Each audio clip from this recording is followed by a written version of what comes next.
दोस्तों, बीपीएससी पाठशाला विद चौहान में एक बार फिर से आपका स्वागत है। आज जिस टॉपिक पे हम चर्चा करने वाले हैं उसका नाम है बिहार राज्य का गठन और किस तरह से बिहार राज्य का जो गठन हुआ, कैसे उसका विभाजन हुआ, उस पर डिटेल से बात करेंगे। और साथ में ही प्री और मेंस में जो PYQs आए हैं और आने वाले संभावित प्रश्न हैं उस पर भी चर्चा करेंगे। तो चैनल का नाम है बीपीएससी पाठशाला विद चौहान, जहाँ पे आपको बीपीएससी 72वीं की तैयारी के साथ साथ एसएससी और अदर पीसीएस की तैयारी भी पूरा सिलेबस कंप्लीशन के साथ कराया जाता है। तो चैनल को सब्सक्राइब कीजिए, लाइक कीजिए, दोस्तों से शेयर कीजिए, आपको आगे वीडियोज और भी मिलते रहेंगे। तो आइए बिना समय गवाए चलते हैं टॉपिक पे, जो है बिहार राज्य।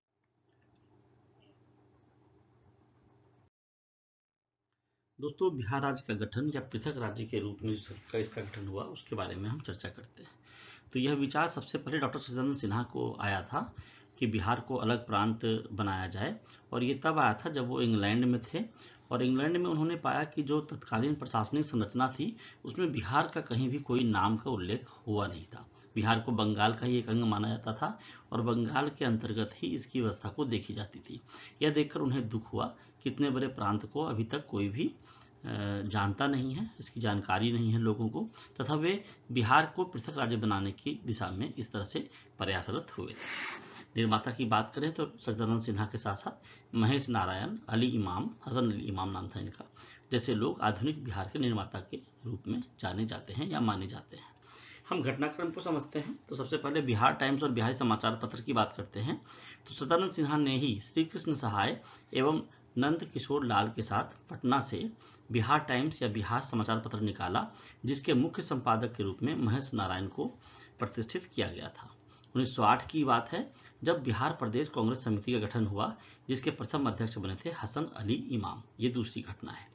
दो बिहार प्रदेश सम्मेलन हुए थे, पहला 1908 में पटना में, जिसमें अलग बिहार की मांग की गई थी, और दूसरा अधिवेशन बिहार प्रदेश सम्मेलन का हुआ था, या बिहार प्रादेशिक सम्मेलन भी बोल सकते हैं इसे।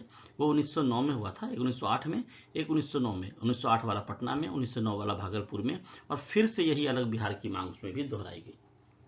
1911 में केंद्रीय विधान परिषद में सचिदानंद सिन्हा और मोहम्मद अली ने बंगाल एवं बिहार के विभाजन का प्रस्ताव पेश किया था, जो कि बाद में 12 दिसंबर 1911 को जो दिल्ली दरबार लगा था, जहां पर जॉर्ज पंचम आए थे इंग्लैंड के, उन्होंने इसकी घोषणा की थी कि अब ये अलग होगा, बंगाल से अलग होकर बिहार और उड़ीसा का गठबंधन बनेगा और गठन होगा और एक राज्य बनेगा, वो अलग होकर बंगाल से।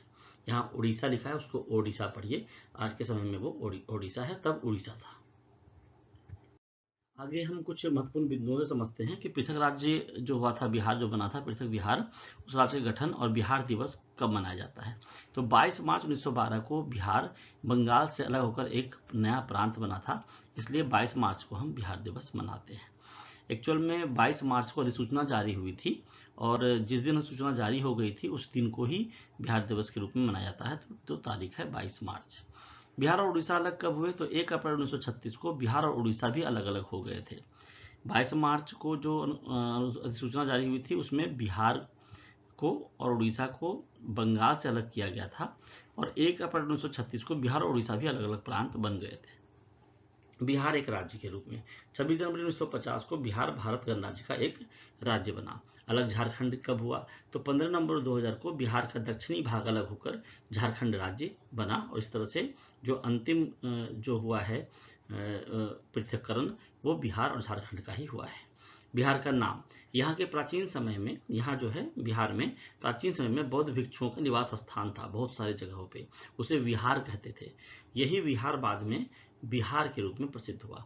बगल में मैंने एक मैप दिया है जिसमें आपको बिहार, झारखंड, वेस्ट बंगाल, ओडिशा सब साथ में दिख रहा है। आप इस पूरे मैप को देखोगे तो पहले ये बंगाल प्रेसिडेंसी के अंदर ये पूरा जाता था, एक ही राज्य माना जाता था। बाद में बंगाल से अलग होकर बिहार उड़ीसा बना, जिसमें झारखंड शामिल था, और सबसे लास्ट में बिहार और झारखंड अलग अलग होते हैं, जो कि घटना घटती है 15 नवंबर 2000 को। इस तरह से झारखंड 28वां राज्य बना था। और अब बिहार की जो भौगोलिक स्थिति है, वो जो सबसे ऊपर वाला आपको फिगर दिख रहा है, ये वाला फिगर, ये है आपका बिहार की स्थिति। आगे चलते हैं, अब देखते हैं प्री में किस तरह से प्रश्न पूछे गए हैं इस कॉन्टेक्स्ट। तो बिहार राज्य का गठन पृथक राज्य के रूप में यूपीएससी और बीपीएससी प्री में कैसे प्रश्न आए हैं और कैसे आने की संभावना है। तो बिहार को बंगाल से पृथक कर एक नया प्रांत बिहार और उड़ीसा कब बनाया गया था? तो 22 मार्च 1912 को। बिहार दिवस किस तिथि को मनाया जाता है? 22 मार्च को। बिहार को उड़ीसा से अलग करके एक नया प्रांत कब बनाया गया? 1 अप्रैल 1936 को। दिल्ली दरबार में बिहार और उड़ीसा को बंगाल से अलग करने की घोषणा कब की गई थी? 1911 में। ये सारी चीजें पीछे कंटेंट में मैं आपको पढ़ा चुका। आगे है बिहार के प्रथम गवर्नर पृथक प्रांत बनने के बाद कौन थे? Sir James David Sifton. पृथक बिहार के गठन के समय 1912 बिहार के उपराज्यपाल कौन थे? चार्ल्स स्टुअर्ट बेली। 1912 में बिहार और उड़ीसा के पहले उपराज्यपाल यही थे। बिहार में 1912 से पहले कौन सी प्रशासनिक व्यवस्था थी? बंगाल प्रेसिडेंसी। मैंने पहले बताया है कि बिहार उड़ीसा ये दोनों पहले बंगाल प्रेसिडेंसी के अंदर ही आते थे। किसने सेपरेट बिहार मूवमेंट अलग बिहार आंदोलन में प्रमुख भूमिका निभाई थी? तो सदानंद सिन्हा का नाम आता है, महेश नारायण का, हसन अली इमाम का। इसमें से उपयुक्त सभी हो जाएगा, सभी ने निभाई थी। अगला प्रश्न है बिहार को एक अलग प्रांत के रूप में गठित करने की घोषणा कब की गई थी? 12 दिसंबर 1911 को दिल्ली दरबार में जब जॉर्ज पंचम आए थे तब की गई थी। बिहार से उड़ीसा को किस वर्ष अलग किया गया? 1936 में। बिहार राज्य का पुनर्गठन झारखंड के अलग होने के बाद कब हुआ था? 15 नवंबर 2000 को। पीछे भी लास्ट में है मॉडर्न बिहार आधुनिक बिहार के निर्माण में किसकी मुख्य भूमिका थी? तो सदानंद सिन्हा की भी थी, महेश नारायण की थी और हसन अली इमाम की थी। ये फिर से वही प्रश्न है, उपरोक्त सभी की थी। इन्होंने पार्टीशन ऑफ बंगाल के बाद पृथक बिहार आंदोलन का नेतृत्व किया था।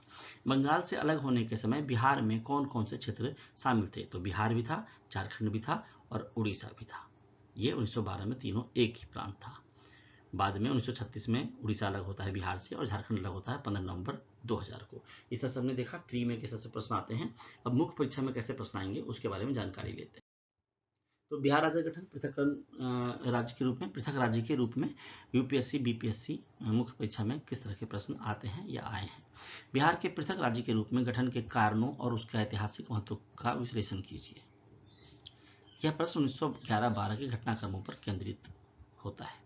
आधुनिक बिहार के निर्माण में सदानंद सिन्हा और महेश नारायण की भूमिका।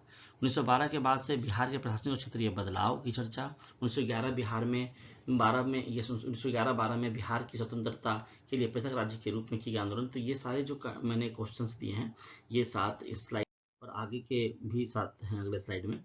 इन सबको आप कोशिश कीजिए लिखने का अपने मन से और देखिए कि कहाँ तक आप लिख पाते हो। और जब ये पूरा कंटेंट खत्म समाप्त होगा, जैसे अब इतिहास का आप लास्ट ही होने वाला है, तो जब मैं बिहार का भूगोल और आपका पूरा सिलेबस कंप्लीट कर दूंगा बिहार स्पेशल का और अदर जीएस सब्जेक्ट का बीपीएससी 72वीं के लिए, तो मैं आपको बता दूंगा हर टॉपिक वाइज। जैसे इस टॉपिक में ही बता दूंगा पृथक बिहार राज्य गठन के लिए भी 500 से 600 शब्दों में कि किस तरह से आप मेंस का प्रश्न लिख पाओगे और ऐसा आंसर राइटिंग करवा दूंगा आपको, ऐसे टॉपिक दे दूंगा, पॉइंट्स बनवा के दे दूंगा कि कहीं से भी प्रश्न आएगा तो आप इस विषय में लिख पाओगे। आगे चलते हैं, आगे तक ही ये वीडियो है। वीडियो देखने के लिए धन्यवाद। अगला वीडियो बिहार स्पेशल इतिहास सीरीज का लास्ट वीडियो होगा, जिसमें आधुनिक बिहार से जो कुछ छूट गया है पीछे, कुछ महत्वपूर्ण तथ्य जो पीछे रह गए हैं, छूट गए हैं, उनको हम समझेंगे और उसके बाद बिहार स्पेशल में आगे बढ़ेंगे। आगे जब बढ़ेंगे हम बिहार स्पेशल में तो भूगोल, अर्थव्यवस्था, बिहार करंट अफेयर्स, इन सबको कंप्लीट करते हुए हम बिहार स्पेशल को समाप्त करेंगे। तो दोस्तों एक बार फिर से आपसे गुजारिश है, आप वीडियो को अंत तक देखिएगा और अंत तक जिन्होंने भी देखा उसका धन्यवाद। और पीपीएससी पाठशाला विद चौहान आपका अपना चैनल है, इसको लाइक कीजिए, सब्सक्राइब कीजिए, दोस्तों से शेयर कीजिएगा। आगे भी वीडियोज आते रहेंगे, आपको पूरा सिलेबस कंप्लीट कराऊंगा प्री और मेंस के साथ, पीवाईक्यू और मेंस के क्वेश्चन के साथ। तो आज की वीडियो में इतना ही है। वीडियो देखने के लिए धन्यवाद। पढ़ते रहिए, मस्त